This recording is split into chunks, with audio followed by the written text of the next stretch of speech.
Hello everyone, final revision में आपका स्वागत है और मैं हूं यश। आज के लेक्चर में हम भारत के एंशिएंट हिस्ट्री या प्राचीन इतिहास की बात करेंगे। तो चलिए टाइम ना वेस्ट करते हुए लेक्चर स्टार्ट करते हैं। भारत को महाकाव्य और पुराणों में भारतवर्ष अर्थात भरतों का देश कहा जाता है। यहाँ के निवासियों को भारती अर्थात भरत की संतान कहते हैं। भरत एक प्राचीन कबीले का नाम है। प्राचीन भारतीय अपने देशों को जम्बू द्वीप या जम्बू या जामुन वृक्षों का द्वीप कहते थे। प्राचीन ईरानी इसे सिंधु नदी के नाम से जोड़ते थे, जिसे वे सिंधु न कहकर इंडू कहते थे। इसी से नाम पड़ा हिंदू और इंडिया। आगे यूनानी जो थे वे इसे इंदे और अरब इसे हिंद कहते थे। मध्यकाल में इस देश को हिंदुस्तान कहा जाने लगा। यह शब्द भी फारसी शब्द हिंदू से बना है। यूनानी भाषा के इंदे के आधार पर ही अंग्रेज इसे इंडिया कहने लगे। भारत में मुख्यतः इस नस्ल के लोग पाए जाते हैं: प्रोटो ऑस्ट्रेलाइट, पैलियो मेडिटेरेनियन, कॉकेसाइड, निग्रॉइड और मंगेलॉइड। चलिए अब आगे प्राग ऐतिहासिक काल से संबंधित कुछ तथ्यों की बात कर लेते हैं। इतिहास का विभाजन 3 भागों में किया गया है: प्राग ऐतिहासिक या प्रीहिस्टोरिक, आद्य ऐतिहासिक या प्रोटो हिस्टोरिक और इतिहास या हिस्ट्री। जिस काल में घटनाओं का कोई विवरण नहीं है उसे प्राग ऐतिहासिक काल कहते हैं। आगे आद्य ऐतिहासिक काल में लेखन कला का प्रचलन तो हो गया था, लेकिन वहां के लेख अभी तक पढ़े नहीं जा सके हैं। और मानव विकास के उस काल को इतिहास कहा जाता है जिसका विवरण लिखित रूप में उपलब्ध है। ज्ञानी मानव होमो सेपियंस का प्रवेश इस धरती पर आज से लगभग 30 से 40 हजार वर्ष पूर्व हुआ था। अब पाषाण काल को स्टोन एज कहते हैं, जो लगभग 25 लाख से 3000 ईसा पूर्व का समय था। इन काल की कुछ खासियत की बात करते हैं तो मानव विकास का क्रम देखिए। ऑस्टियोपिथेकस को आदि मानव के रूप में माना जाता है। फिर आगे विकास के क्रम में पिथिकैंथोपस होमो इरेक्टस आता है और यह मानव सीधा खड़ा होना सीख गया था। फिर आता है निएंडरथल, जो अक्षरबद्ध भाषा का प्रयोग करना सीखा था। फिर क्रोमग्रन आता है और उसके बाद होमो सेपियंस। होमो सेपियन जो है वह आधुनिक मानव है। चलिए अब पाषाण काल के कुछ तथ्यों की बात करते हैं। तो पाषाण काल 3 भागों में बटा है। सबसे पहले आता है पुरा पाषाण काल। यहाँ का मानव शिकारी जीवन जीता था। पाषाण उपकरणों के निर्माण से परिचित था, जिसमें क्रोड उपकरण प्रधान थे, जैसे हैंड एक्स या कुल्हाड़ी, चैपर चैपिंग मतलब गड़ासा और खंडक का यूज करता था मानव। फिर आगे आता है मध्य पाषाण काल। यहाँ पर पत्थर से छोटे छोटे उपकरण बनाए जाने लगे, मतलब टेक्नोलॉजी बढ़ रही थी, जिससे मानव मछली पकड़ने और पक्षियों का शिकार भी करने लगा था। मतलब मध्य पाषाण काल में ही प्रक्षेपास्त्र तकनीक का विकास हो गया था। अब मानव पशुपालन भी करने लगा था। पशुपालन के सर्वप्रथम साक्ष्य राजस्थान के नागौर से मिलते हैं। मध्य पाषाण काल से ही आक्रमण और युद्धों का आरंभ हो गया था, जिसके सर्वप्रथम साक्ष्य उत्तर प्रदेश में सराय नाराय से मिलते हैं। इसके बाद आता है नवपाषाण काल, जो एक क्रांतिक काल माना जाता है। यहीं से कृषि आरंभ हो गई थी, जिसके साक्ष्य मेहरगढ़ से मिले हैं। मानव स्थायी रूप से रहने लगा था और ग्रामों का विकास होने लगा था। मृत भांडों का निर्माण किया मानव ने और धातुओं का प्रयोग होने लगा था। सबसे पहले प्रयोग की गई धातु थी तांबा। अब कृषि का आरंभ हो गया था, तो व्यापार का भी आरंभ नवपाषाण काल में ही हो गया था। इसके बाद आता है ताम्रपाषाण काल, जिसमें तांबे और पत्थर के उपकरण मिलते हैं। यह काल ग्रामीण कृषक संस्कृति को दर्शाता है, जहां मातृ देवी की उपासना होती थी। ताम्रपाषाण काल की कुछ प्रमुख संस्कृतियां हैं। आहार बनास संस्कृति राजस्थान में, जिसमें आहार, बालाथल और गिलुंद जैसे क्षेत्र आते हैं। यहाँ आहार को ताम्रवती कहा जाता था, क्योंकि यहाँ बड़ी मात्रा में तांबा मिलता था। गिलुंद से पकी ईंटों के साक्ष्य भी मिले हैं। इसके बाद है मालवा संस्कृति मध्य प्रदेश में, जिसमें कायथा, ऐरण, नावदा टोली और नागदा जैसे क्षेत्र आते हैं। नावदा टोली से अनाज के साक्ष्य मिले हैं और मालवा मृतभांड अपनी उत्कृष्टता के लिए फेमस है। फिर है जौरवे संस्कृति महाराष्ट्र की, जिसके प्रमुख स्थल हैं दैमाबाद, जौरवे, नेवासा, इनाम गांव आदि। दैमाबाद से गैंडा, हाथी, भैंस और एक रथ चलाते हुए मनुष्य की मूर्तियां मिली हैं। जौरवे की मुख्य विशेषता यह थी कि यहाँ वयस्क व्यक्ति के मृत्यु के उपरांत पैर का निचला हिस्सा काटकर दफनाया जाता था, ताकि वह भूत न बन सके। यह जौरवे संस्कृति के अंधविश्वास का प्रमाण है। तो ये सारे फैक्ट थे पाषाण काल से संबंधित। अब बात करते हैं इतिहास क्या है। तो वर्तमान के परिप्रेक्ष्य में अतीत के अध्ययन को ही इतिहास कहा जाता है। हिस्ट्री शब्द अंग्रेजी भाषा के ग्रीक शब्द हिस्टोरिया से लिया गया है। इसका सर्वप्रथम प्रयोग यूनानी इतिहासकार हेरोडोटस ने किया था। इतिहास को अलग अलग इतिहासकारों ने अलग अलग रूप से परिभाषित किया। वीजी घाटे के अनुसार इतिहास हमारे संपूर्ण अतीत का वैज्ञानिक अध्ययन और ज्ञात प्रमाण है। गॉरेंस्की कहते हैं कि यह मानव अतीत के उस बिंदु के प्रारंभ काल का अभिलेख है जब से लिखित अभिलेख प्राप्त होना स्टार्ट हो गए थे। मतलब इतिहास मानव सभ्यता का अभिलेख है। और डॉक्टर एस राधाकृष्णन ने कहा कि इतिहास राष्ट्र की स्मरण शक्ति है। आगे छांदोग्य उपनिषद में इतिहास को पांचवा वेद कहा गया है। उसमें लिखा है, इतिहास पुराणाम चा पंचमो वेद उच्यते। कौटिल्य ने अपने ग्रंथ अर्थशास्त्र में कहा कि नरेशों को अपनी दिनचर्या का प्रारंभ अतीत की घटनाओं को सुनकर ही शुरू करना चाहिए। मतलब किसी भी व्यवस्था का इतिहास ज्ञात हो तो वर्तमान संवारा जा सकता है। चलिए अब इतिहास को जानने के बाद हड़प्पा सभ्यता की बात करते हैं। यह सभ्यता उत्तर पश्चिमी भारत में त्रिभुजाकार आकृति में बसी हुई है, जिसका क्षेत्रफल लगभग 12,99,600 वर्ग किलोमीटर है। ये उत्तर में मांदा से लेकर दक्षिण में दाइमाबाद तक 1100 किलोमीटर लंबी और पूर्व में आलमगीरपुर से लेकर पश्चिम में सुतका गेंडोर तक 1600 किलोमीटर की दूरी तक फैली हुई है। हड़प्पा सभ्यता की खोज की जानकारी चार्ल्स मैसन ने 1826 में दे दी थी, लेकिन साक्ष्य उपलब्ध नहीं थे, इसलिए उनकी बात को स्वीकारा नहीं गया। फिर 1861 से 62 में कनिंगम आते हैं, लेकिन इनके पास भी साक्ष्य नहीं थे। फिर 1920 से 21 में जब पाकिस्तान में माउंट गोमरी क्षेत्र में रेलवे लाइन बिछाने का कार्य चल रहा था, तब खुदाई के दौरान 4:2:1 के अनुपात में ईंटें प्राप्त हुई, जिन्हें देखकर पुरातत्व विभाग के अध्यक्ष जॉन मार्शल ने दयाराम साहनी को भेजा, जिन्होंने हड़प्पा नामक नगर की खोज 1921 में की। इसके बाद 1922 में राखलदास बनर्जी द्वारा स्तूपों की खोज की जा रही थी। तभी उन्हें एक पाकिस्तान में लरकाना में एक मृतकों का टीला दिखाई दिया, तो जॉन मार्शल ने माधव स्वरूप वत्स को यहां पर खुदाई के लिए भेजा, जिन्होंने मोहनजोदड़ो खोज निकाला। इसके बाद धीमे धीमे 1000 से अधिक नगर खोजे गए। अब हड़प्पा सभ्यता के नामकरण की बात करें तो इसमें भी कई मतभेद उपस्थित हैं। जॉन मार्शल ने इसे सिंधु घाटी सभ्यता कहा था, लेकिन इसके सारे नगर तो सिंधु नदी के किनारे नहीं है ना, इसलिए इसे सिंधु घाटी सभ्यता भी नहीं कह सकते। फिर कुछ इतिहासकारों ने इसे द्रविड़ सभ्यता कहा, कुछ ने इसे कांस्य युगीन सभ्यता कहा, लेकिन बाद में सबने सहमति जताई कि इस सभ्यता का नाम हड़प्पा सभ्यता रखना चाहिए, क्योंकि सर्वप्रथम खुदाई हड़प्पा से ही की गई थी। यह हड़प्पा सभ्यता किन अन्य सभ्यताओं के समकालीन थी? ईरान इराक की दजला फरात घाटी की सभ्यता, मिस्र की नील नदी की सभ्यता, चीन की ह्वांगहो नदी की सभ्यता, और हड़प्पा सभ्यता को सबसे ज्यादा समकक्ष माना जाता है ईरान की सुमेरियन सभ्यता के। हड़प्पा सभ्यता के नगर नियोजन की बात करें तो नगर आयताकार और वर्गाकार होते थे। नगर ऊपरी टीले और निचले टीले 2 भागों में बटे हुए थे, लेकिन धौलावीरा इसका अपवाद है, क्योंकि नगर यहां 3 भागों में बटे दिखाई देते हैं। हड़प्पा सभ्यता में सड़कें 90 डिग्री के कोण पर काटती थी एक दूसरे को, और मुख्य सड़क लगभग 66 फीट चौड़ी और अन्य सहायक सड़कें 33 फीट चौड़ी होती थीं। सड़कों के फैले इस प्रकार के जाल को इतिहासकारों ने ऑक्सफोर्ड सर्कस कहा है। सड़कों के किनारे पर बहुमंजिला भवन होते थे, जो पक्की ईंटों से बनाए जाते थे। ईंटों का अनुपात 4:2:1 या 10.25, 5 और 2.25 इंचेस की होती थी ईंटें। ईंटों को प्लास्टर ऑफ पेरिस या जिप्सम तथा चूना पत्थर से जोड़ते थे। घरों का प्रवेश द्वार जो था वह मुख्य सड़क के विपरीत दिशा में होता था। लोथल इसका अपवाद है, क्योंकि यहां प्रवेश द्वार मुख्य सड़क पर ही है। घरों में खिड़कियां नहीं होती थी, सिर्फ प्रकाश और हवा के लिए रोशनदान होते थे। सड़क के किनारे जल निकासी के लिए नालियां बनाई जाती थीं।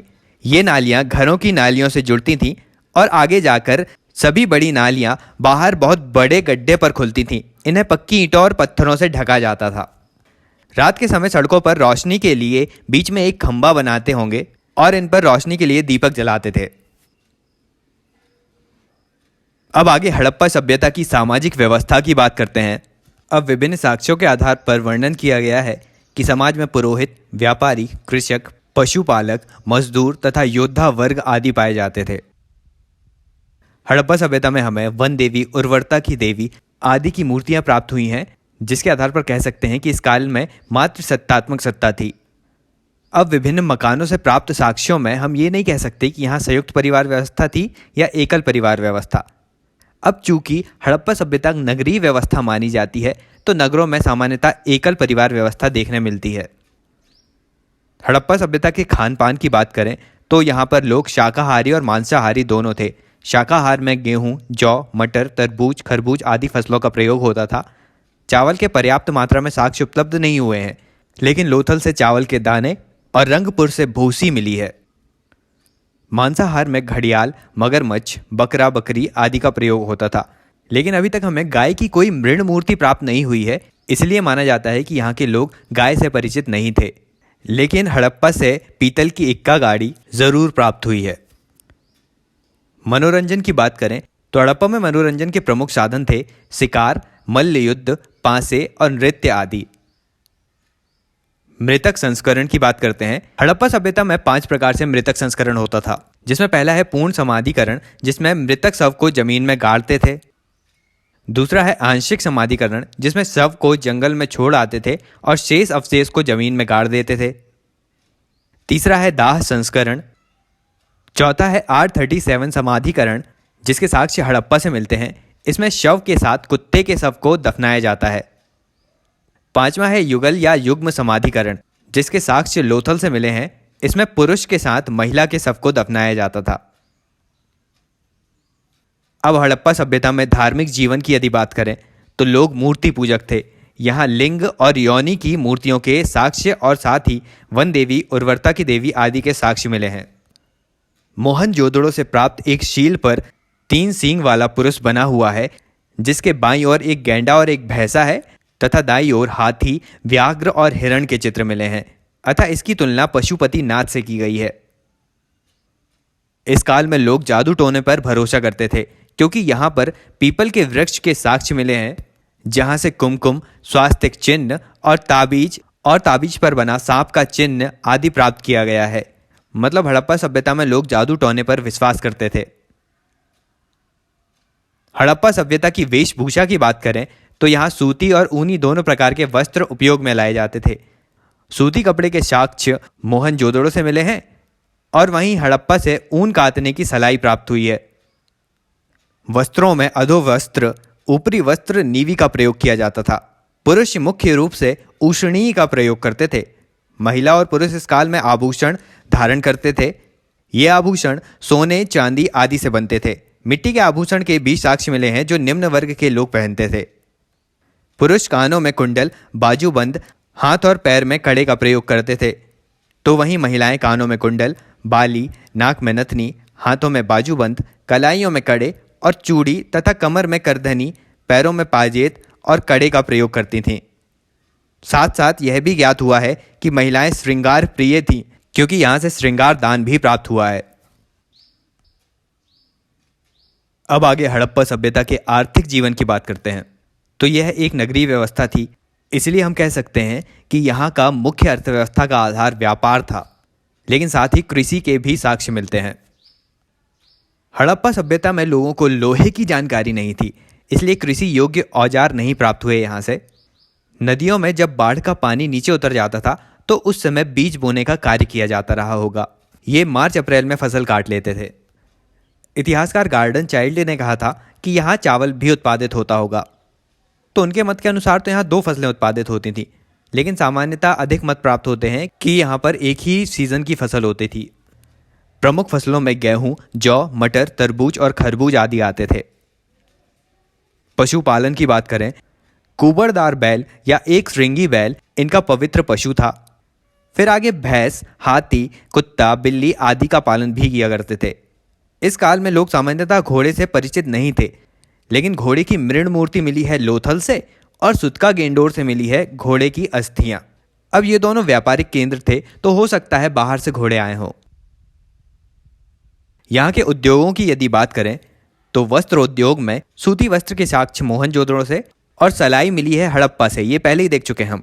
लेकिन सुमेरिया से हमें एक रंगीन कपड़े के साक्ष्य मिले हैं जिस पर हड़प्पा सभ्यता की मोहर लगी थी। मतलब स्पष्ट है कि सुमेरिया से वस्त्रों का व्यापार होता था। धातुगिरी की यदि बात करें तो यहाँ कांसे का प्रयोग होता है, जो तांबे और टिन से मिलकर बनता है। मतलब लोग धातुओं का निर्माण कर सकते थे उस समय। मोहनजोदड़ो में कांसे की नटराज की मूर्ति मिली है, तो वहीं बनावली में तांबे के बाण मिले हैं, तो हड़प्पा में पीतल की इक्का गाड़ी या बैलगाड़ी मिली है और साथ ही सोने चांदी के आभूषण भी प्राप्त हुए हैं। बढ़ईगिरी में लोग बैलगाड़ी बनाते थे, घरों के दरवाजे आदि का कार्य किया करते थे। कुम्हारगिरी में यहाँ चाक प्राप्त हुआ है, जिस चाक से मृण मूर्ति तथा घर के उपयोग के बर्तन बनते थे।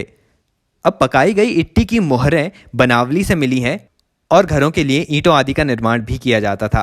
इस काल में मुख्य रूप से काले धूसर मृत भांड का प्रयोग होता था। ये इंपॉर्टेंट पॉइंट है कि काले धूसर मृत भांड का प्रयोग हड़प्पा सभ्यता में होता था।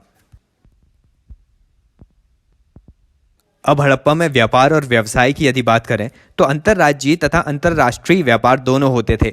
मुख्यतः ईरान के साथ व्यापार के साक्ष्य मिले हैं, जैसे लोथल से बेलनाकार आकृति की मोहर मिली है। सीरिया से सूती कपड़े के साक्ष्य मिले हैं जिसमें हड़प्पा की मोहर लगी हुई थी। साथ ही सुमेरियन लिपि से ज्ञात होता है कि हड़प्पा के व्यापारियों को वहां मेलुहा कहा जाता था। फारस और हड़प्पा के मध्य व्यापारिक मध्यस्थता का कार्य दिलमुन द्वीप करता था। हड़प्पा में हमें सैलखेड़ी की मुद्राएं प्राप्त हुई हैं, जो व्यापारी के पहचान चिन्ह के रूप में यूज होती थी। व्यापार का आधार वस्तु विनिमय था। साथ ही कुछ स्थानों से ज्ञात होता है कि कर या लोन देने के लिए बहुमूल्य धातु का उपयोग किया जाता था। व्यापार में निष्पक्षता लाने के लिए इन्होंने माप की इकाइयों का भी निर्माण किया था, जो 16 के अनुपात में होती थी, जिसमें लोथल से हाथी दांत के स्केल प्राप्त हुए थे और मोहनजोदड़ो से सीप का बना स्केल प्राप्त हुआ था। अब व्यापार में कहां कहां से वस्तुएं आयात की जाती थी उनके बारे में जानते हैं। टिन ईरान से, तांबा खेतड़ी से, चांदी ईरान और अफगानिस्तान से, सोना दक्षिण भारत से, लाजवर्द बदक शाह अफगानिस्तान से, फिरोजा ईरान से, शीशा ईरान और अफगानिस्तान से, शिलाजीत हिमालय क्षेत्र से, नील रत्न बदक शाह से, शंख कोणिया सौराष्ट्र से, हरितमणि दक्षिण भारत से और शैलखेड़ी बलूचिस्तान तथा राजस्थान से प्राप्त होते थे। चलिए अब हड़प्पा सभ्यता के विभिन्न स्थानों, वहां से प्राप्त साक्ष्यों और उत्खननकर्ताओं की बात करते हैं। सबसे पहले हड़प्पा है, जो रावी नदी के तट पर स्थित है। यह पाकिस्तान में पंजाब प्रांत के साहिवाल जिले में मोंटगोमरी में स्थित है। हड़प्पा की खोज दयाराम साहनी ने 1921 में की थी। हड़प्पा से मिले साक्ष्य कुछ इस प्रकार हैं: शंख का बना बैल, उर्वरता देवी की मूर्ति, कर्मचारी आवास, 6 खंडों के अन्नागार, R37 समाधिकरण पद्धति, पीतल की इक्का गाड़ी और ऊन कातने की सलाइयां। आगे है मोहनजोदड़ो। यह सिंधु नदी के तट पर पाकिस्तान के सिंध प्रांत के लरकाना जिले में स्थित है। इसकी खोज 1922 में माधव स्वरूप वत्स ने की। मोहनजोदड़ो में पशुपतिनाथ की मूर्ति, वृहद अन्नागार, वृहद स्नानागार, कुंभकारों के 6 भट्टे, हाथी का कपाल, महाविद्यालय भवन और नटराज की मूर्तियां मिली हैं।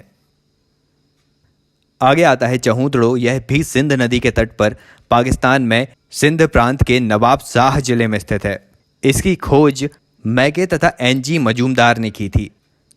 चहूतड़ो से हमें अलंकृत हाथी, मनके बनाने का कारखाना, झूकर झाकर संस्कृति के अवशेष तथा कुत्ते बिल्ली के पीछा करते हुए चिन्ह मिले हैं। अगला है कालीबंगा। ये घग्गर नदी के तट पर स्थित है, जो राजस्थान के हनुमानगढ़ जिले के गंगानगर में स्थित है। इसकी खोज अमलानंद घोष ने 1951 में की थी और कालीबंगा से काली चूड़ी बनाने का कारखाना, हवन कुंड, ऊंचे चबूतरे, प्राग हड़प्पा और हड़प्पा कालीन अवशेष, कच्ची ईंटों का प्रयोग और युग्म समाधिकरण मिला है। अगला है रंगपुर, जो मादिर नदी के तट पर स्थित है। यह गुजरात के काठियावाड़ जिले में स्थित है। इसकी खोज रंगनाथ राव ने 1953 से 54 के मध्य की थी। रंगपुर से हमें चावल की भूसी मिली है। आगे है रोपड़। यह सतलुज नदी के किनारे है। यह पंजाब के रोपड़ जिले में स्थित है। इसकी खोज यज्ञ दत्त शर्मा ने की थी। आगे आता है लोथल, जो भोगवा नदी के किनारे गुजरात के अहमदाबाद जिले में स्थित है।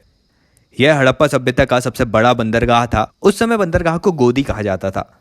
यहाँ से चावल के दाने, घोड़े की मृण मूर्ति, हाथी दांत के स्केल और बेलनाकार आकृति की मोहर मिली है। लोथल में घरों के दरवाजे मुख्य सड़क की ओर खुलते थे। रंगपुर की तरह ही लोथल की खोज भी रंगनाथ राव ने की थी। अगला है आलमगीरपुर। यह हिंडन नदी के तट पर उत्तर प्रदेश के मेरठ जिले में स्थित है। रोपड़ की तरह ही आलमगीरपुर की खोज यज्ञदत्त शर्मा ने की थी। यह सबसे पूर्वी पुरास्थल है सिंधु घाटी सभ्यता का। आगे सबसे पश्चिमी पुरास्थल आता है सुतका गेंडोर, जो दास्क नदी के तट पर पाकिस्तान के मरकान में समुद्र तट के किनारे स्थित है। इसकी खोज ऑरेल स्टाइन ने की थी। फिर आता है बनावली, जो रंगोई नदी के तट पर हरियाणा के हिसार जिले में है, जिसकी खोज रविंद्र सिंह बिष्ट ने की थी। यहाँ से हल्की आकृति के खिलौने, सरसों के ढेर, नालियों के अवशेष, तांबे के बाण और मिट्टी की मोहरें तथा हल्की प्रतिकृति मिली है। आगे आता है धौलावीरा, जो लूनी नदी के तट पर गुजरात के कच्छ जिले में स्थित है। इसकी खोज जेपी जोशी ने की थी। तो ये सारे प्रमुख पुरास्थल हैं हड़प्पा सभ्यता के। अब देखते हैं हड़प्पा काल में कौन सी लिपि प्रचलित थी। तो यह लिपि थी भाव चित्रात्मक लिपि, जिसे हम पढ़ने में सक्षम नहीं हैं, क्योंकि इसके मात्र 64 अक्षर प्राप्त हुए हैं, जिसमें मात्र 200 से 400 शब्द ही मिले हैं। लिपि के अक्षर मुख्य रूप से मृत भांडों पर और सील पर उत्कीर्णित थे। हड़प्पा कालीन प्रशासनिक व्यवस्था की बात करें, इसमें भी इतिहासकारों में मतभेद है। जैसे मैके कहते हैं कि यहाँ राजतंत्रात्मक शासन हो सकता है, तो वहीं वेलर कहते हैं कि यहाँ जनतंत्रात्मक शासन होगा, और वहीं स्टुअर्ट पिगर कहते हैं कि यहाँ पुरोहितों का शासन हो सकता है। लेकिन कुछ इतिहासकारों का मानना है कि हड़प्पा सभ्यता एक नगरीय सभ्यता है, इसीलिए यहाँ स्थानीय निकायों का शासन होना चाहिए। मतलब अभी भी हड़प्पा कालीन प्रशासनिक व्यवस्था की हमें पूरी जानकारी नहीं है। चलिए अब लास्ट में देखते हैं कि हड़प्पा सभ्यता का पतन किस तरह हुआ। इसमें भी अलग अलग विद्वानों के अलग अलग तर्क हैं। गार्डन चाइल्ड और व्हीलर बाह्य आक्रमण को बताते हैं। जॉन मार्शल बाढ़ के कारण को बताते हैं। ऑरेल स्टाइल जलवायु परिवर्तन कहते हैं। वहीं एम.आर. साहनी भूतात्विक परिवर्तन या प्लेट टेक्टोनिक के माध्यम से इनका पतन बताते हैं। तो वहीं के.यू.आर. कैनेडे प्राकृतिक आपदा को इनके पतन का कारण बताते हैं। अब यहाँ हमें एक मतता दिखाई नहीं देती, लेकिन हम कह सकते हैं कि किसी भी सभ्यता का अंत नहीं होता, सिर्फ उसका एक स्थान से दूसरे स्थान में स्थानांतरण होता है। अब देखिए, हड़प्पा सभ्यता का पतन माना जाता है 1750 ईसा पूर्व में, और वैदिक काल का प्रारंभ माना जाता है 1500 ईसा पूर्व से। तो 1750 से 1500 ईसा पूर्व के बीच का जो 250 साल है, उसे अंधकार का युग कहा जाता है, क्योंकि इसके बारे में अभी तक कोई भी जानकारी नहीं है कि इस काल में हुआ क्या था और कौन सी सभ्यता थी।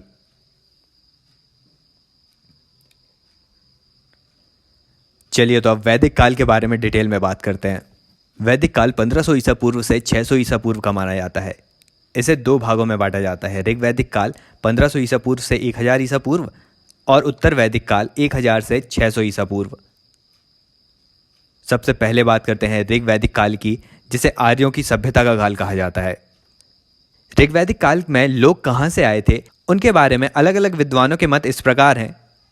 प्रोफेसर पेंका कहते हैं उत्तर जर्मन क्षेत्र से, प्रोफेसर गाइल्स के अनुसार हंगरी से, गार्डन चाइल्ड के अनुसार दक्षिणी रूस से, अविनाश चंद्र दास के अनुसार सप्त सैंधव सभ्यता से, गंगानाथ झा के अनुसार गंगा यमुना क्षेत्र ब्रह्म ऋषि क्षेत्र से, बाल गंगा तिलक के अनुसार ध्रुवी क्षेत्र से, और दयानंद सरस्वती के अनुसार तिब्बत या पामीर के पठार से आए थे ये लोग। लेकिन इन इतिहासकारों में सबसे अधिक सहमति व्यक्त की गई है मैक्स मूलर के मत पर, जिन्होंने कहा था कि मध्य एशिया या एशिया माइनर क्षेत्र से आए हैं वैदिक काल के लोग, क्योंकि मध्य एशिया क्षेत्र से 1400 ईसा पूर्व का जो बोगोज कोई अभिलेख प्राप्त हुआ है, उसमें इंद्र, वरुण, मित्र और नासत्य जैसे देवताओं का उल्लेख मिलता है, और इन्हीं का उल्लेख ऋग्वेद में भी है। इसलिए मैक्स मूलर का मत अधिक मान्य है।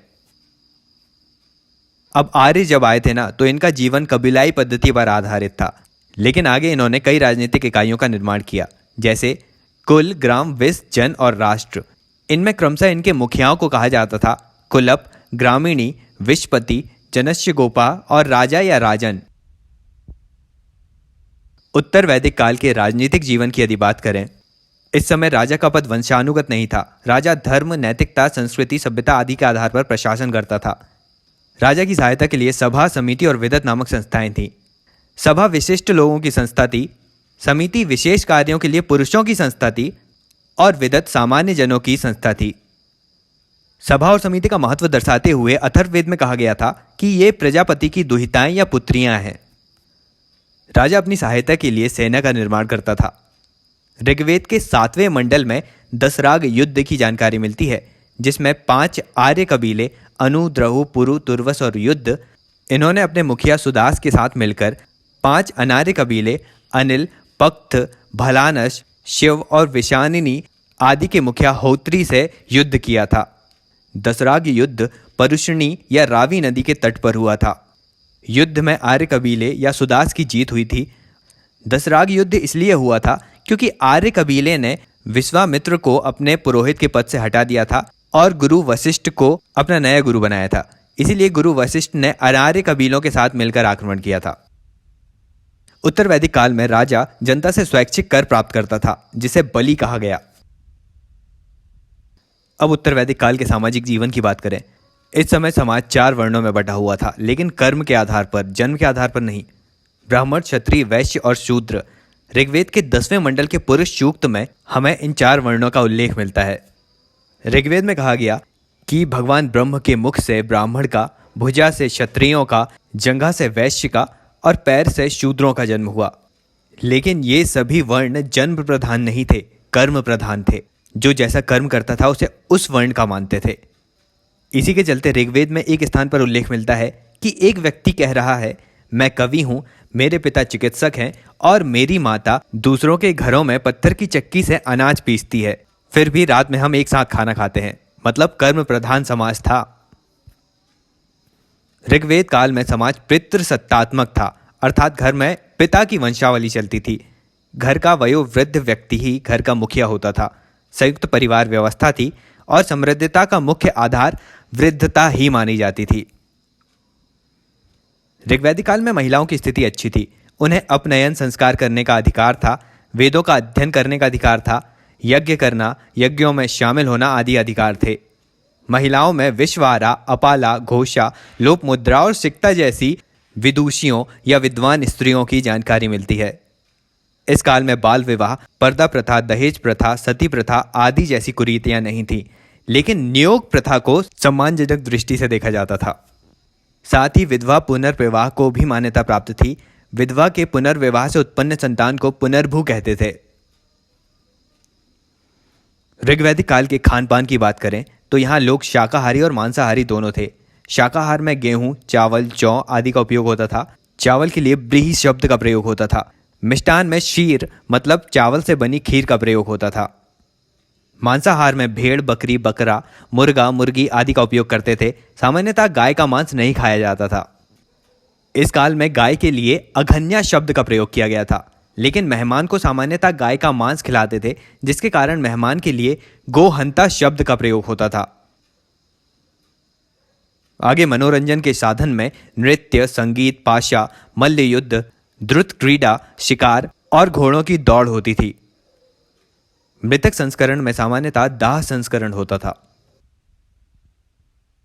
ऋग्वैदिक काल की अर्थव्यवस्था की यदि बात करें, अर्थव्यवस्था का मुख्य आधार था पशुपालन।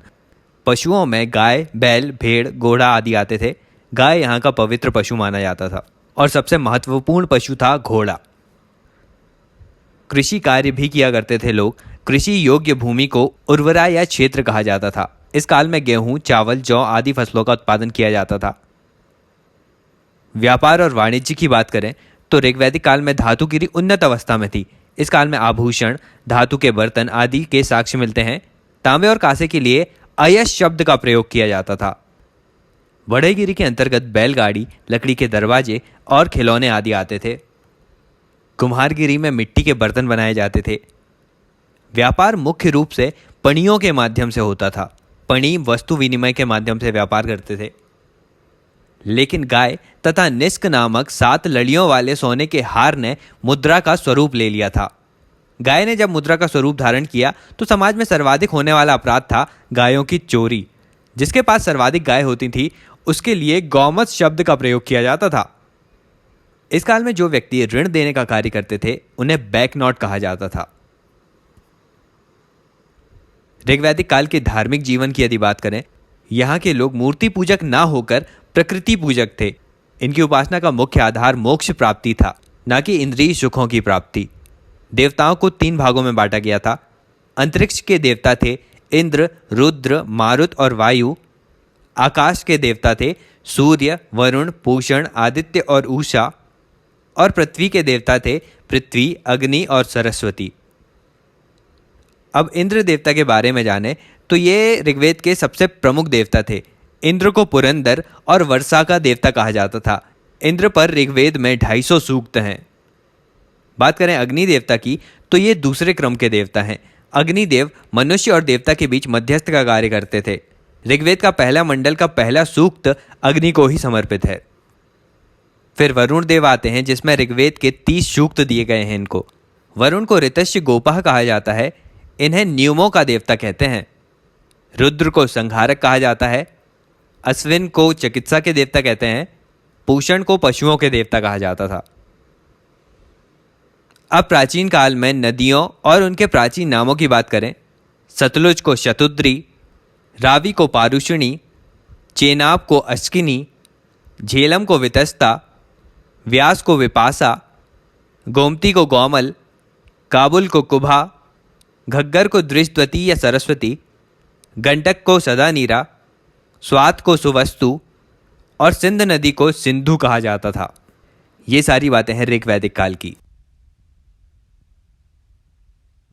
इसके बाद आता है उत्तर वैदिक काल, जो 1000 ईसा पूर्व से 600 ईसा पूर्व के मध्य है। इस काल में अन्य वेदों की, ब्राह्मण ग्रंथों की, उपनिषदों की रचना हुई थी। 1000 ईसा पूर्व में जब अतरंजी खेड़ा से लोहे के साक्ष्य की जानकारी प्राप्त हुई थी तो अनुमान लगाया गया कि यहाँ के लोगों को लोहे की जानकारी थी। अतः लोहे से युद्ध के लिए हथियार और साथ ही खेतों के लिए औजार बनाए जाते थे, जिससे इस क्षेत्र में शक्ति संपन्नता के साथ साथ आर्थिक संपन्नता भी आई। विभिन्न क्षेत्रों में राजा हुए और अलग अलग क्षेत्रों के राजाओं को अलग अलग नाम दिया गया। मध्य क्षेत्र में राज्य और राजा होता था। उत्तरी क्षेत्र में वैराज्य होते थे, जिनमें विराट शासन करता था, यह जनतंत्र था। दक्षिणी क्षेत्र भोज्य कहलाता था, जिसमें भोज शासन करते थे। इनमें निश्चित समय के लिए राजा बनाए जाते थे। पूर्वी क्षेत्र साम्राज्य कहलाता था। इसमें सम्राट शासन करता था, यहाँ वंशानुगत शासन होता था। और पश्चिमी क्षेत्र को स्वराज्य कहा जाता था, जिसके राजा को स्वराट कहते थे। स्वराट यहाँ सामान्यों में ज्येष्ठ स्थिति पर होता था। उत्तर वैदिक काल की राजनीतिक व्यवस्था की बात करें तो यहाँ राजा का पद वंशानुगत हो गया था, जिस कारण विदत नामक संस्था का अस्तित्व समाप्त हो गया था। सभा और समिति भी सलाहकारी संस्था के रूप में ही रह गई थी। फिर भी राजा कल्याणकारी कार्य करता था और इस दौरान वह कई यज्ञों का आयोजन भी कराता था। जैसे राजसूय यज्ञ राज्याभिषेक के समय होता था। वाजपेयी यज्ञ शक्ति प्रदर्शन के लिए रथ दौड़ के रूप में होता था। अश्वमेघ यज्ञ साम्राज्य विस्तार के लिए होता था। अग्निष्टोम यज्ञ अकाल या सूखे तथा प्राकृतिक आपदा के दौरान किया जाता था। इस समय टैक्स या कर की बात करें तो राजा द्वारा अनिवार्य रूप से कर लिया जाने लगा था, जिसे भाग्य कर कहते थे। भाग कर वसूल करने के लिए भाग दुग्ध नामक अधिकारी नियुक्त किया जाता था। अथर्ववेद के अनुसार राजा को आय का सिर्फ 16% हिस्सा ही खर्च करना चाहिए। उत्तर वैदिक काल में सामाजिक जीवन की यदि बात करें तो अभी भी समाज 4 वर्णों में बटा हुआ था, लेकिन कर्म प्रधान न होकर यह जन्म प्रधान हो गया था। लेकिन अभी भी जातिगत असमानताएं व्याप्त नहीं थी। समाज में पितृसत्तात्मक व्यवस्था थी, लेकिन संयुक्त परिवार का ह्रास होने लगा था और इस ह्रास का मुख्य कारण था पारिवारिक कलह और धन की कमी। अब सर्वप्रथम छांदोग्य उपनिषद में 3 आश्रमों का उल्लेख है, ब्रह्मचर्य, गृहस्थ और वानप्रस्थ आश्रम, तथा चौथे आश्रम का उल्लेख मिलता है हमें जबालोपनिषद से, जो कि है संन्यास आश्रम। इसी काल में 4 पुरुषार्थ बताए गए हैं, धर्म, अर्थ, काम और मोक्ष, तथा 16 संस्कारों का भी उल्लेख है, जिसमें सबसे महत्वपूर्ण संस्कार है उपनयन संस्कार। उत्तर वैदिक काल में ऋग्वेद की अपेक्षा महिलाओं की स्थिति में कमी आई थी। उच्च वर्ण की महिलाओं को छोड़कर किसी को भी उपनयन संस्कार का अधिकार नहीं था। फिर भी इस समय गार्गी, मैत्रायणी और ग्रहिता जैसी विदुषियों की जानकारी मिलती है। वृहद अरण्यक उपनिषद में हमें महिलाओं की स्थिति की जानकारी मिलती है, जिसमें उल्लेख है कि राजा जनक के दरबार में जब याज्ञवल्क्य ऋषि का गार्गी से वाद विवाद हुआ तो उन्होंने गार्गी से कहा, चुप हो जा, नहीं तो डंडे से तुम्हारा सर फोड़ दूंगा। और इस वक्तव्य के बाद भी सभा में किसी ने प्रतिक्रिया नहीं दी, जो कि सिद्ध करता है कि यहाँ महिलाओं की स्थिति सामान्य नहीं थी। उत्तर वैदिक काल में बहुविवाह के स्थान पर एकल विवाह को सामाजिक मान्यता थी। यहाँ अनुलोम और प्रतिलोम दोनों प्रकार के विवाह होते थे।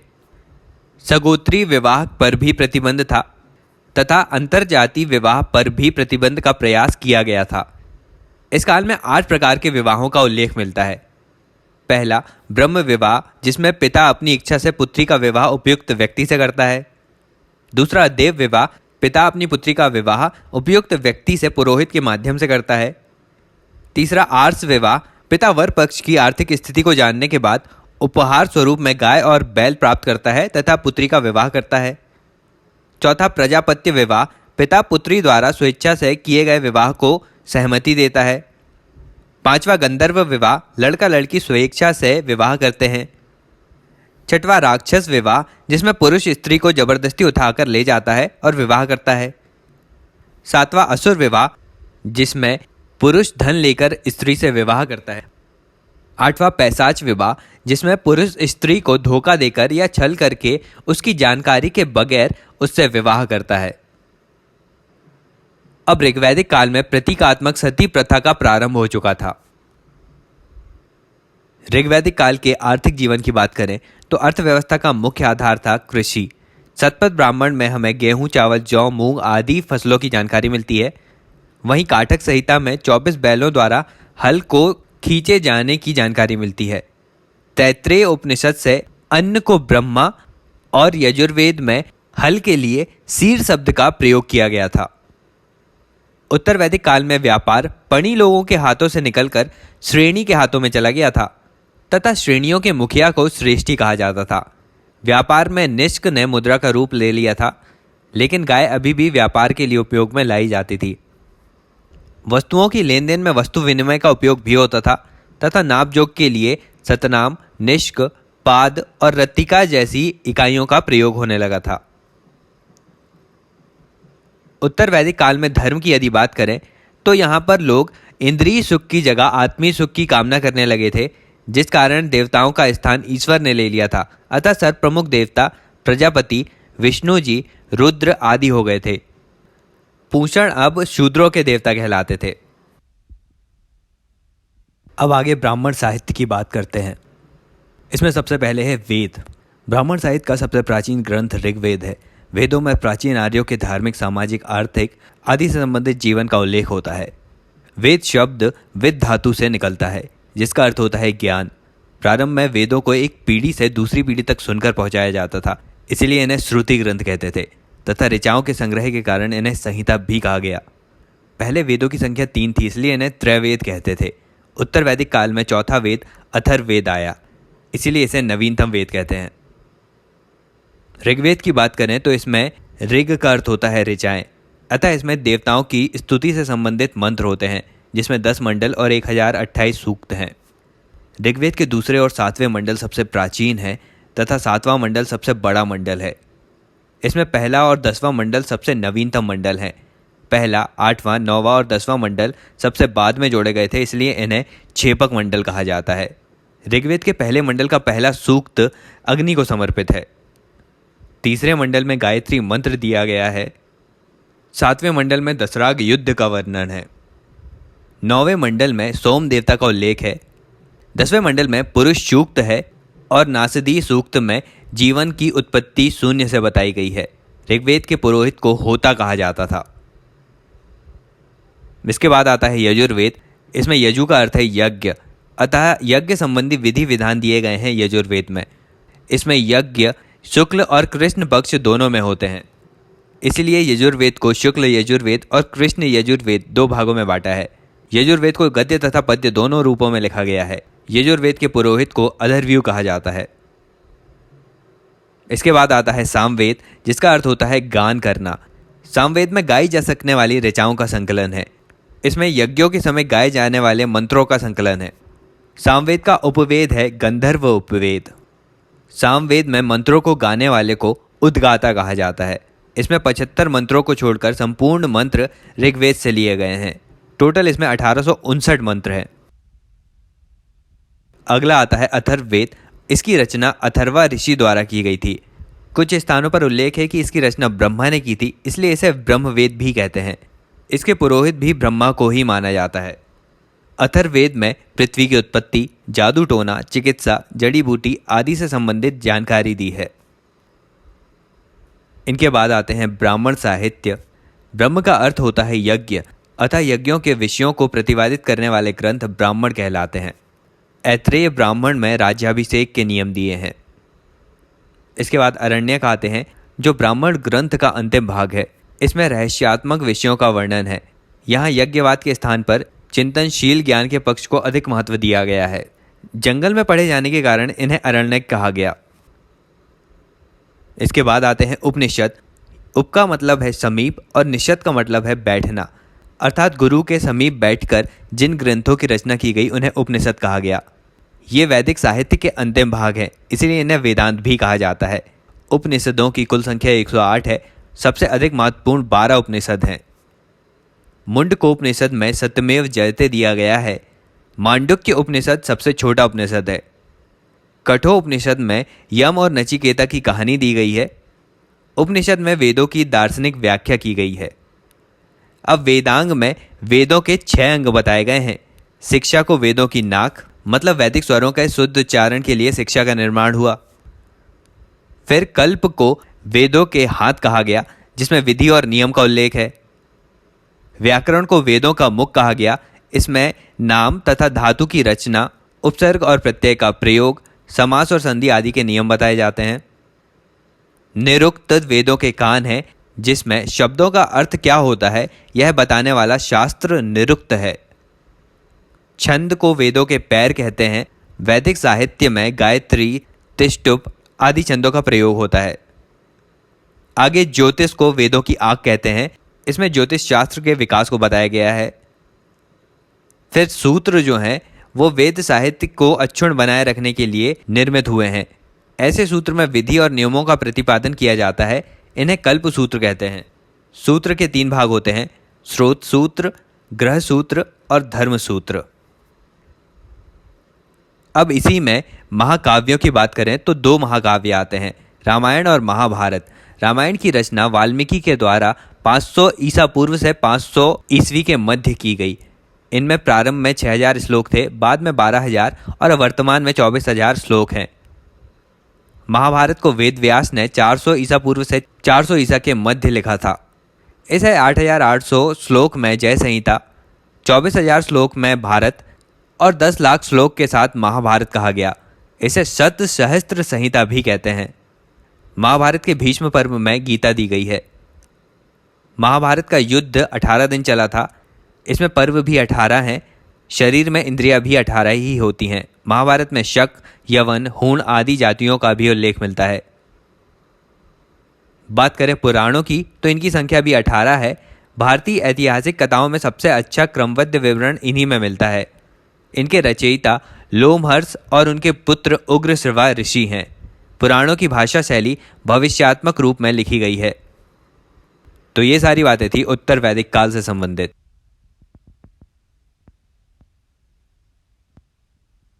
चलिए अब आगे बात करते हैं जैन धर्म के बारे में। जैन धर्म के सिद्धांत हमें अचरांग सूत्र में मिलते हैं। अचरांग सूत्र महावीर की तपस्या और काया क्लेश पर आधारित है। अचरांग सूत्र में संलेखना और केशलोचन का सिद्धांत तथा श्यातवाद का सिद्धांत है। श्यातवाद के सिद्धांत में सापेक्षता, अनेकांतवाद, सप्तभंगिनी सिद्धांत आदि आते हैं। अब जैन ग्रंथ में संसार में 6 द्रव्य हैं, जीव, उद्गल, धर्म, अधर्म, आकाश और काल। इनमें 5 महाव्रतों का उल्लेख है, सत्य, अहिंसा, अपरिग्रह, अस्तेय और ब्रह्मचर्य।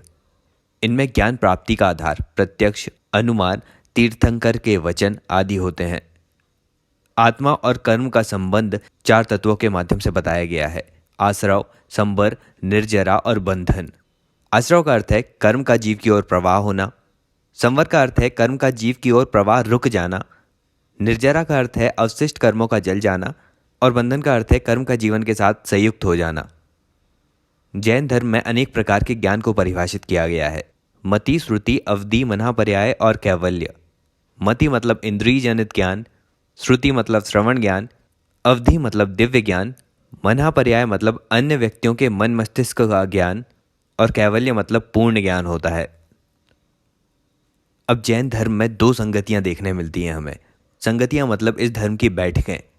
पहली 299 ईसा पूर्व से 99 ईसा पूर्व के मध्य, यह पाटलिपुत्र में हुई थी, जिसमें राजा बिंदुसार के यहाँ स्थूलभद्र अध्यक्ष थे। प्रथम जैन संगति की विषय वस्तु थी दिगंबर और श्वेतांबर के मध्य विवादों का समाधान करना। दिगंबर के पक्ष में थे भद्रबाहु और श्वेतांबर के पक्ष में थे स्थूलभद्र। आगे दूसरी जैन संगति होती है 512 ईडी में। यह हुई थी वल्लभी में। राजा थे खारवेल और अध्यक्ष थे देवार्धिदेव क्षमा श्रवण। इसकी विषय वस्तु थी जैन साहित्यों का संकलन, जिसमें 12 अंग, 12 उपांग और 14 सूत्र आते हैं। चलिए अब जैन साहित्य में इनके तीर्थंकरों की बात करते हैं। इसमें योगी को जैन कहा जाता है। इनके प्रथम तीर्थंकर थे ऋषभदेव। 22वें तीर्थंकर अरिष्टनेमी कृष्ण के समकक्ष माने जाते हैं। 23वें तीर्थंकर थे पार्श्वनाथ, जो काशी नरेश के पुत्र थे। इन्होंने 100 वर्ष में सम्मत पर्वत पर निर्वाण की प्राप्ति की थी। 24वें तीर्थंकर थे महावीर स्वामी। महावीर स्वामी के बचपन का नाम वर्धमान था। इनका जन्म 540 ईसा पूर्व कुंडल ग्राम में हुआ था। इनके भाई का नाम नंदीवर्धन था। पिता का नाम सिद्धार्थ और माता का नाम त्रिशला था। इनकी पत्नी का नाम यशोदा था। इनकी एक बेटी थी प्रियदर्शनी और दामाद का नाम था जमाली। महावीर ने 30 वर्ष की अवस्था में गृह त्याग दिया था और 12 वर्ष बाद 42 वर्ष की उम्र में इन्हें जुम्बिक ग्राम में ऋजुपालिका नदी के तट पर शाल वृक्ष के नीचे कैवल्य की प्राप्ति हुई थी। कैवल्य प्राप्ति के बाद इनका नाम कैवलिन, अहर, निगंठनाथ पुत्र और जिन पड़ा। इनके प्रथम शिष्य इनके ही दामाद जमाली थे। इनके 11 गणधर थे, जिसमें से केवल एक सुधर्मण ही जीवित बचा था। इनकी पहली शिष्या चंदना थी, जो चंपा के राजा दधिवाहन की पुत्री थी। अब आगे देखें तो जैन साहित्यों में प्राकृत भाषा का यूज होता था। इन्हें आगम में साहित्य कहते हैं। जैन धर्म के सदस्यों को भिक्षुक, भिक्षुणी, श्रावक और श्राविकाओं में बांटा जाता है। जैन मठ को बसादी कहते हैं। जैन धर्म में देवताओं का अस्तित्व को स्वीकारा गया है, लेकिन देवताओं का अस्तित्व जिन के बाद आता है। ये वेदों को अपौरुष्य नहीं मानते। जैन धर्म वर्ण व्यवस्था को भी नहीं स्वीकार करता। अब कुछ प्रमुख तीर्थंकर और उनके चिन्ह इस प्रकार हैं। ऋषभदेव का चिन्ह है वृषभ, शांतिनाथ का है हिरण, पार्श्वनाथ का है सर्प और महावीर का है सिंह। आगे दिलवाड़ा में आदिनाथ, नैमिनाथ आदि के जैन मंदिर हैं और खजुराहो में पार्श्वनाथ और आदिनाथ की मूर्ति है। अब ये महावीर और जैन धर्म के बारे में हमने बहुत सी बातें जान ली। इससे और डिटेल में लेक्चर आपको एथिक्स के प्लेलिस्ट में मिल जाएगा। अब बात करते हैं बौद्ध धर्म के बारे में। गौतम बुद्ध के बचपन का नाम था सिद्धार्थ। इनका जन्म 563 ईसा पूर्व कपिलवस्तु के लुम्बिनी में हुआ था। इनके पिता का नाम सुद्धोदन, माता का नाम महामाया और धायमा थी गौतमी। इनकी पत्नी का नाम यशोधरा था। इनके पुत्र का नाम राहुल था। 29 वर्ष की अवस्था में सिद्धार्थ ने अपने घोड़े खंदक या छंदक और सारथी चन्ना के साथ घर को त्याग दिया। इस घटना को महाभिनिष्क्रमण कहा जाता है। इन्होंने अनोमा नदी के तट पर जाकर राजशाही वस्त्रों को त्यागा और गेरुए वस्त्र धारण कर लिए। यहीं पर अपना मुंडन करवाया और आगे जाकर उन्होंने अलार कलाम को अपना प्रथम गुरु बनाया और उनसे सांख्य दर्शन की शिक्षा प्राप्त की। फिर सिद्धार्थ ने कौंडिन्य सहित 5 ब्राह्मणों के साथ आश्रम को भी त्याग दिया और उसके बाद गया के उरुवेला पहुंचे। इन्होंने जब सुजाता नामक कन्या के हाथों से खीर खा ली थी तो इनके 5 साथियों ने इनका साथ छोड़ दिया। इसके बाद सिद्धार्थ ने निरंजना नदी के तट पर ही पीपल के वृक्ष के नीचे 49 दिन तपस्या की, जिसके बाद इन्हें 35 वर्ष की अवस्था में ज्ञान या संबोधि की प्राप्ति हुई। इसके बाद इन्हें बुद्ध कहा गया। बुद्ध घूमते हुए सारनाथ पहुंचे, जहां पर इन्होंने सर्वप्रथम उपदेश दिया था। इस घटना को बौद्ध धर्म में धर्म चक्र प्रवर्तन कहा गया। इसके बाद बुद्ध ने तपस्य और कल्लिक नामक दो व्यक्तियों को अपना पहला शिष्य बनाया था। फिर आगे महात्मा बुद्ध अपने उपदेशों का प्रचार प्रसार करते हुए वैशाली पहुंचे, जहां इन्होंने वैशाली की नगर वधु आम्रपाली से आम्र उद्यान प्राप्त किया था। फिर ये कपिलवस्तु पहुंचे। इन्होंने अपने पुत्र राहुल को और अपने प्रिय शिष्य आनंद के कहने पर धाय माँ गौतमी को अपनी शिष्या बनाया। इसके बाद ये कुशीनारा पहुंचे, जहां सुबक्ष नामक शूद्र के यहाँ मशरूम की सब्जी खाने से इन्हें पेचिस हो गया और वहीं पर इन्हें 483 ईसा पूर्व निर्वाण की प्राप्ति हुई। इस घटना को महापरिनिर्वाण कहा जाता है। महापरिनिर्वाण हिरण्यावती नदी के किनारे हुआ था। अब बौद्ध धर्म के सिद्धांतों की यदि बात करें तो बौद्ध धर्म अनात्मवादी है। ये आत्मा के अस्तित्व को स्वीकार नहीं करते, लेकिन पुनर्जन्म को स्वीकार जरूर करते हैं। अब पुनर्जन्म के लिए इन्होंने कर्म को उत्तरदायी माना। मतलब इनका मानना है कि कर्म के शेष रहने पर पुनर्जन्म होता है, ताकि उन कर्मों को पूरा किया जा सके। कर्म के शेष रहने के लिए तृष्णा को उत्तरदायी माना जाता है। तृष्णा क्या है? यह सुख प्राप्ति की इच्छा होती है। तृष्णा क्षणिक होती है, अतः इस सिद्धांत को बौद्ध धर्म में क्षण भंगुरवाद कहा जाता है। महात्मा बुद्ध ने 4 आर्य सत्य बताए थे: दुख, दुख समुदाय, दुख निरोध और दुख निरोध गामिनी प्रतिपदा। इन दुखों से छुटकारा के लिए गौतम बुद्ध ने अष्टांगिक मार्ग दिखाया था, जिसमें सम्यक दृष्टि, सम्यक संकल्प, सम्यक वाणी, सम्यक कर्मांत, सम्यक आजीव, सम्यक व्यायाम, सम्यक स्मृति और सम्यक समाधि आते हैं। इस अष्टांगिक मार्ग को भिक्षुओं का कल्याण मित्र भी कहा जाता है। इस मार्ग का पालन भी त्रिरत्नों के साथ ही संभव है। पहला बुद्धम शरणम गच्छामि, दूसरा संघम शरणम गच्छामि और तीसरा धम्मम शरणम गच्छामि। आगे बौद्ध धर्म में 10 सील दिए गए हैं, जो कि नैतिक जीवन पर आधारित हैं। बौद्ध धर्म प्रतीत्य समुत्पाद के अंतर्गत यह कहता है कि दुख समुदाय का कारण जन्म है। जन्म का कारण अज्ञानता का चक्र है। इस अज्ञान रूपी चक्र को ही प्रतीत्य समुत्पाद कहा जाता है, जिसका शाब्दिक अर्थ है कि किसी वस्तु के होने पर किसी अन्य वस्तु की उत्पत्ति होना।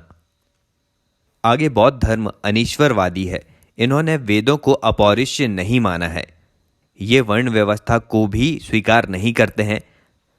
बौद्ध धर्म के लिए महीने में 4 दिन की अमावस्या और पूर्णिमा तथा 2 चतुर्थी दिवस उपवास के दिन होते हैं, जिन्हें बौद्ध धर्म में उपोषित कहा जाता है। श्रीलंका में इसे मैंध के नाम से जाना जाता है।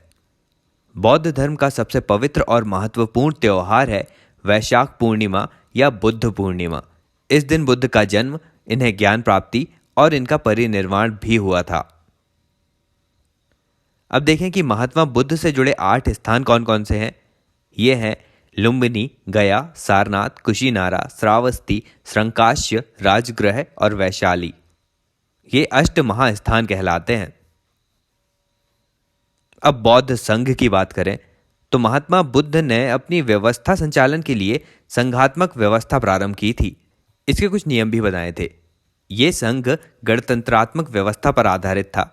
संघ की कार्यवाही उसी स्थिति में होती थी जब कोरम पूरा हो, मतलब 10 सदस्य उपस्थित होने चाहिए। संघ के किसी भी प्रस्ताव को पास करने से पहले उसे पाठ किया जाता था, जिसे अनुश्रवण कहते थे। संघ में सभी जाति के पुरुष और महिला शामिल हो सकते थे, लेकिन ऋणी, अपराधी प्रवृत्ति के लोग, रोगी और दास इसमें शामिल नहीं हो सकते थे। संघ में शामिल होने के लिए व्यक्ति को उपसंपदा परीक्षण से गुजरना होता था। अब आगे बौद्ध संगतियों की यदि बात करें तो पहली बौद्ध संगति हुई थी 483 ईसा पूर्व। यह राजगृह में हुई थी, जहां पर राजा थे अजातशत्रु और अध्यक्ष थे महाकश्यप। प्रथम बौद्ध संगति का विषय था सुत्त पिटक और विनय पिटक नामक बौद्ध ग्रंथों की रचना, और इन ग्रंथों में क्रमशः सिद्धांत, उपदेश और नियमावली दी जानी थी। दूसरी बौद्ध संगति हुई थी 383 ईसा पूर्व वैशाली में। यहां पर राजा कालाशोक या काकवर्ण थे और अध्यक्ष थे सावकमीर या सर्वकामिनी। दूसरी बौद्ध संगति की विषय वस्तु थी स्थावीर और महासांगिक। मतलब बौद्ध संघ में 2 विचार आ गए थे। पहले थे जो बौद्ध धर्म के प्रचार प्रसार के लिए राजाश्रय का समर्थन करते थे, ये थे महासांगिक। और दूसरे वे लोग थे जो बौद्ध धर्म के प्रचार के लिए राजाश्रय नहीं चाहते थे, ये थे स्थावीर। आगे आती है तीसरी बौद्ध संगति जो 252 से 251 ईसा पूर्व हुई थी। यह पाटलिपुत्र में हुई थी। इसमें राजा थे अशोक और अध्यक्ष थे मोगलीपुत्र तिष्य। इसमें बौद्ध दर्शन के संबंध में अभिधम्म पिटक की रचना की गई थी। फिर अंतिम और चौथी बौद्ध संगति हुई 78 ईस्वी में, जो कश्मीर के कुंडल वन में हुई थी। इसमें अध्यक्ष थे वसुमित्र और राजा थे कनिष्क। इसका विषय था कि महात्मा बुद्ध की मूर्ति के रूप में पूजा की जाए या नहीं। तो इसके बाद भी बौद्ध धर्म पुनः दो भागों में बढ़ गया था। पहला हीनयान, जो मूर्ति पूजा नहीं करते थे, और दूसरे थे महायान, जो पूजा करना चाहते थे। अब बुद्ध से संबंधित विभिन्न घटनाएं और उनके प्रतीक चिन्हों की यदि बात करें तो जन्म का प्रतीक चिन्ह है कमल या सांड, गृह त्याग का है घोड़ा, ज्ञान प्राप्ति का है पीपल का वृक्ष, निर्वाण का है पद चिन्ह और मृत्यु का है स्तूप। अब बौद्ध धर्म में कुछ अन्य तथ्यों को देखें तो बोरोबुदुर का बौद्ध स्तूप विश्व का सबसे प्राचीन और सबसे बड़ा स्तूप है, जो कि जावा सुमात्रा इंडोनेशिया में स्थित है, जिसे राजा शैलेंद्र ने बनवाया था। बुद्ध के पंचशील सिद्धांत का वर्णन छांदोग्य उपनिषद में मिलता है। शंकराचार्य को प्रच्छन्न बौद्ध कहते हैं। वसुमित्र ने महाविभाषा शास्त्र नामक ग्रंथ संस्कृत में लिखा है, जो कि संस्कृत में लिखा पहला बौद्ध ग्रंथ है। इसे बौद्धों का एनसाइक्लोपीडिया कहते हैं। अश्वघोष ने बुद्ध चरित्र नामक ग्रंथ की रचना की, जिसे बौद्धों की गीता कहा जाता है। महात्मा बुद्ध के पूर्व जन्म की कथाएं सुत्त पिटक में वर्णित हैं। सबसे प्रसिद्ध जातक कथा खुद्दक निकाय है। नागार्जुन को माध्यमिकावाद का जनक माना जाता है। इनके सिद्धांत को सापेक्षता सिद्धांत भी कहते हैं। इसी कारण नागार्जुन को भारत का आइंस्टीन कहा जाता है। मध्यकालीन न्याय शास्त्र के जनक दिगनांग थे। ये बौद्ध धर्म में तर्क शास्त्र के प्रवर्तक थे। विज्ञानवाद अर्थात योगाचार की स्थापना ईसा की 3री शताब्दी में मैत्रेय या मैत्रेयनाथ ने की थी। असंग या वसुबंधु ने इसका विकास किया था। 7वीं सदी में बौद्ध धर्म में तंत्र मंत्र का प्रभाव बढ़ने लगा था, जिसे वज्रयान संप्रदाय का उदय हुआ था। अतः वज्रयान शक्ति में देवी तारा को अधिक महत्व प्रदान किया जाता है। इस संप्रदाय के सिद्धांत मंजूश्री मूलकल्प से प्राप्त होते हैं। आगे जाकर हीनयान को भी दो भागों में बांटा गया। पहला वैभाषिक और दूसरा सौत्रांतिक। वैभाषिक मत की उत्पत्ति कश्मीर में हुई। वैभाषिक मत को बाह्य प्रत्यक्षवाद कहा जाता है। इसमें सम्यक ज्ञान को महत्व दिया गया है। इसके प्रमुख आचार्य वसुमित्र, बुद्धदेव और धर्मत्रात आदि थे। फिर सौत्रांतिक जो मत है उसका मुख्य आधार सुत्त पिटक है। इस मत में चित्त और बाह्य जगत दोनों की सत्ता स्वीकारी गई है। आगे चंद्र गोमेंथ बौद्ध जगत में व्याकरणाचार्य, कवि और दार्शनिक के रूप में प्रसिद्ध हैं। बौद्ध धर्म का प्रचार प्रसार मुख्य रूप से पाली भाषा में किया गया है। इसके ग्रंथ भी पाली भाषा में ही लिखे गए हैं। ग्रंथों को पिटक कहते हैं। ये सारी बातें थी बौद्ध धर्म से संबंधित। तो लेक्चर अब लंबा हो रहा है, इसे यहीं रोकते हैं। अब अगले लेक्चर में जब मिलेंगे ना, तो बात करेंगे महाजनपद काल, मौर्य काल, मौर्योत्तर काल, गुप्त काल, गुप्तोत्तर काल आदि पूरे एंशिएंट इंडिया के टॉपिक के बारे में। तो चलिए, लेक्चर पसंद आया तो लाइक कर दीजिए, ज़्यादा से ज़्यादा शेयर भी कीजिएगा और चैनल को सब्सक्राइब ज़रूर करना है। अभी के लिए चलता हूँ, मिलते हैं अगले वीडियो में एक नए टॉपिक के साथ। Thank you so much for listening.